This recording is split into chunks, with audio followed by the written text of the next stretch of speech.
if we look at, okay, the claim that the Trinity is not real. So then we have to figure out, okay, then what's the explanation?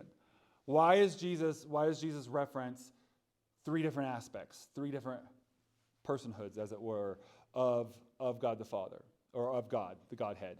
God the Father, Jesus Christ, and the Holy Spirit. And so if you're going to say something is not true, you typically, anyone can just say that, right? Like, well, you don't exist. Okay, well then how do you explain the fact that there's a record of me, right? Like what would be the argument instead?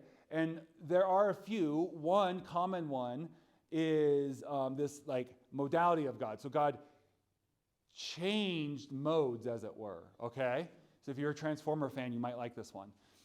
And so this idea that God throughout time, he changed. And so in the Old Testament, we see him as God the Father.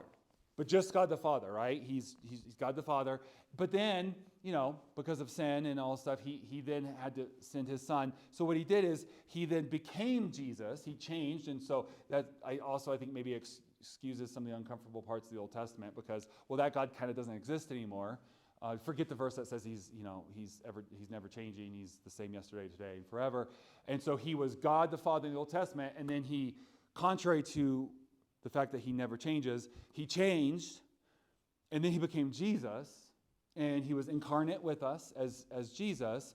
And then when he died, he rose again, and then he ascended into heaven, and then because I guess you can only change in heaven, right? So he had to go back to heaven to change. Then he came back down, and now he's the Holy Spirit with us. And that is a very popular belief in how they kind of deal with the fact of like there's these three personhoods